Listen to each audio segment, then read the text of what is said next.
So I think sometimes it's the absence of something that tells us everything. I'm going to start with this graph here.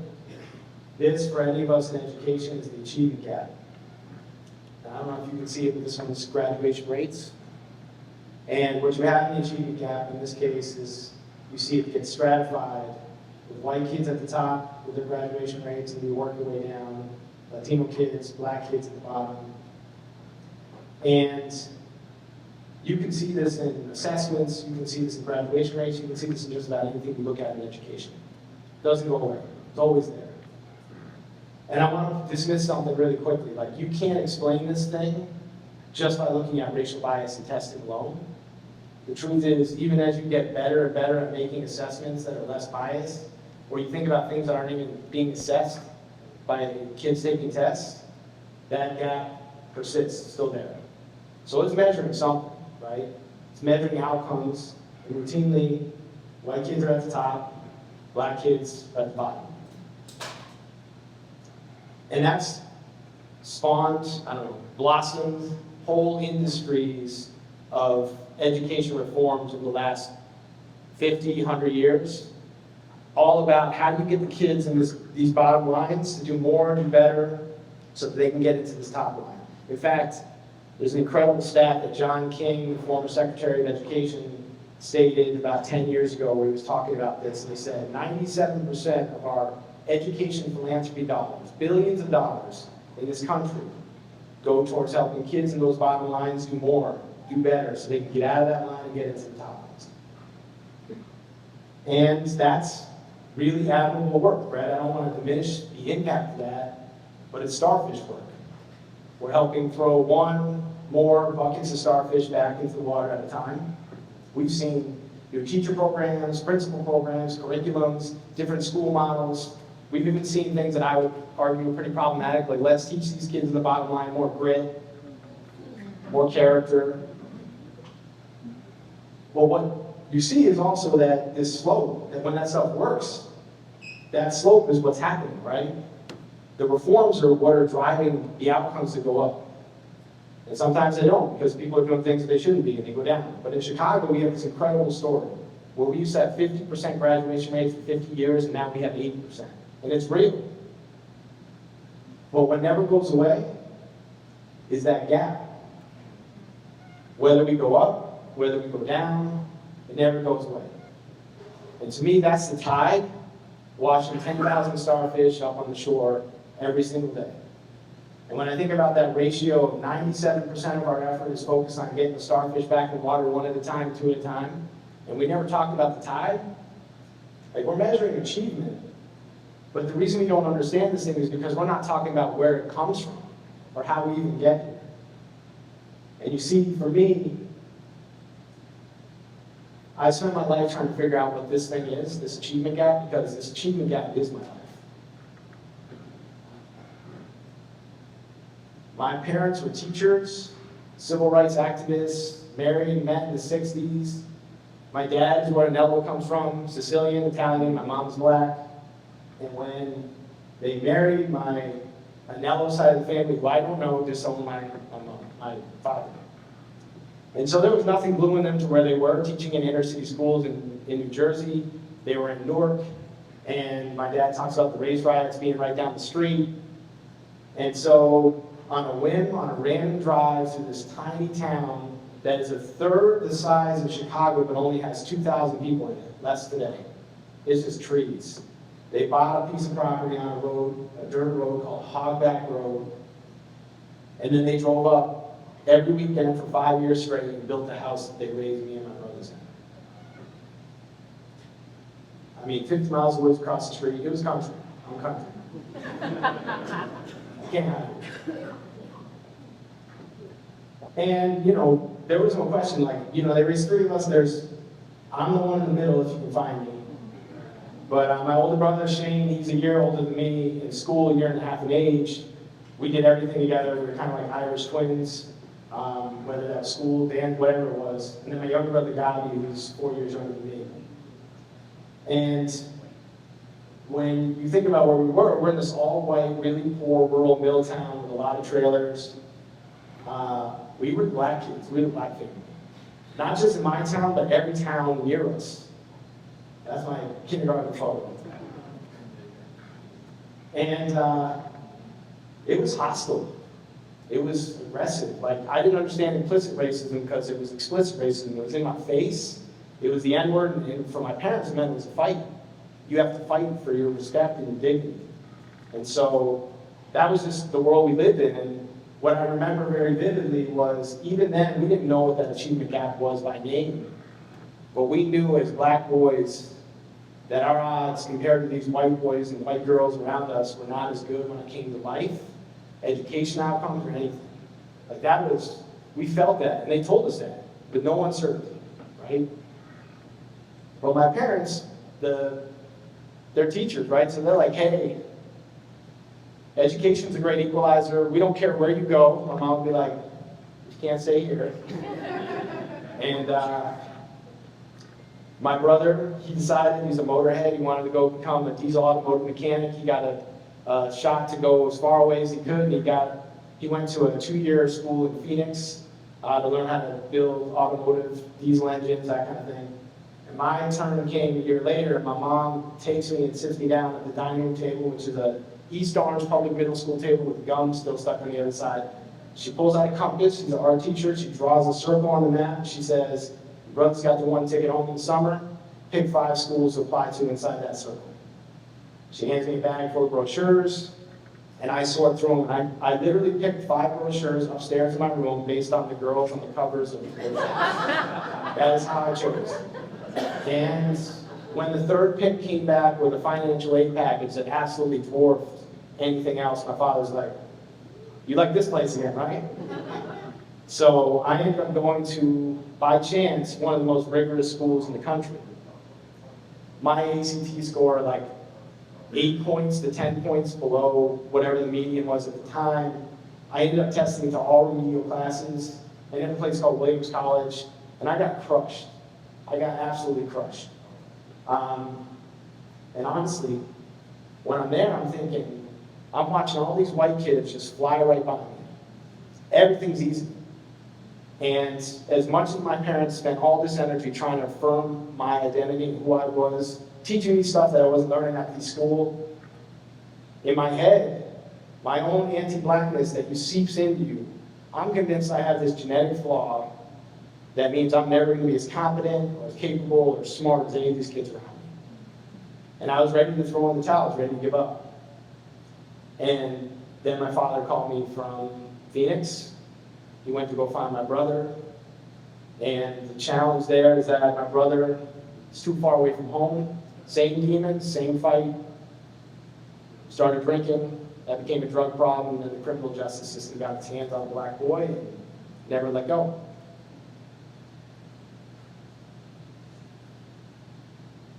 You see, there's these moments where, and to me, the achievement gap it's not a place where we land. What's driving it is more monstrous than that. And there's these moments where you're snapped out to a vantage point where you see these infinitesimally small deposits it's constantly making, and all of a sudden you just see its full glamour.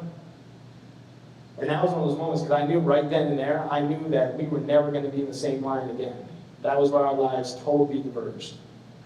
And that was where, for me, this obsession was born, to figure out what this thing was, because I needed to end it. And I started in all the obvious places, right? I started right away with, are we genetically different, right?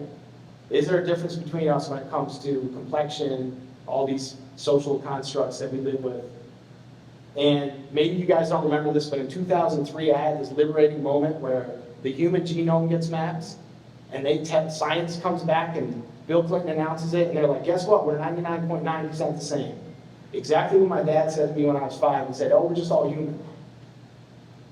In fact, 2 people that look remarkably similar, like when it comes to complexion, but facial features can be more genetically different than 2 people that look vastly different from each other, because it's such a small percentage of who we are.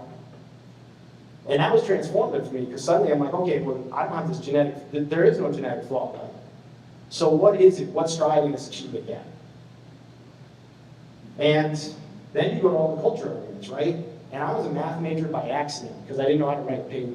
That was how I started. But I know how to do a proof now. So I start unpacking all the arguments, and I will tell you, we can go into those things later when I finally feel like I can have a drink. But none of them hold up. The only thing that they do when you unpack the culture arguments is that they uphold this notion that everybody that's ending up in the lines where they do is coming through a fair system. And when you make that claim, even if it's implicit, which a lot of us are doing organically, just the way we move in the world, we are suggesting that the white students on the top here have earned where they are, and the black students have earned where they are as well, that they deserve to be there. And the truth is none of that holds together. So once you get rid of genetics, not that, and you realize it's not broken families, absent black fathers, it's not some specialized values that come with your religion, Confucius values, whatever, like none of that stuff holds together. So then you start looking at this thing and you start going around the world and you're looking, okay, well, wait a minute, I can find this in everything. I can find this gap whether I'm looking at, I can change the name on this to wealth, to health, I can change it to mortgage rates, I can change it to who gets a loan, who owns a house. I can change it to tree canopy covers, things that people don't have, and it looks exactly the same. And so you start thinking, wait a minute, like this is about the structures, right? We may be landing on a place of achievement, but what's driving it is the structures around it. When it stratifies across something that the human genome tells us is a social construct and racializes it, it's structural racism. That's what's feeding this thing. So for me now, I can't unsee this thing, but I see the achievement gap in every place I move. I see it every time I think about, in obvious places like the segregation in the city. I see it whenever I get on the train and I see who's struggling and who isn't. I see it in the history that we aren't taught, the history that we are. I see it in the monuments that we defend. For you, Bonnie. I see it in all these new narratives that are old narratives that are reemerging about hard work, grit, self-determination, who gets second chances. The hardest working person next to my father and my mom that I know was my little brother Shane.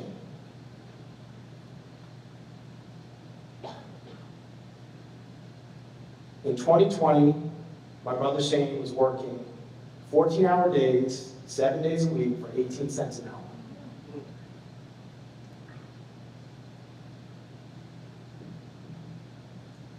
And he was in a place, he was in a maximum security prison in Beaumont, Texas.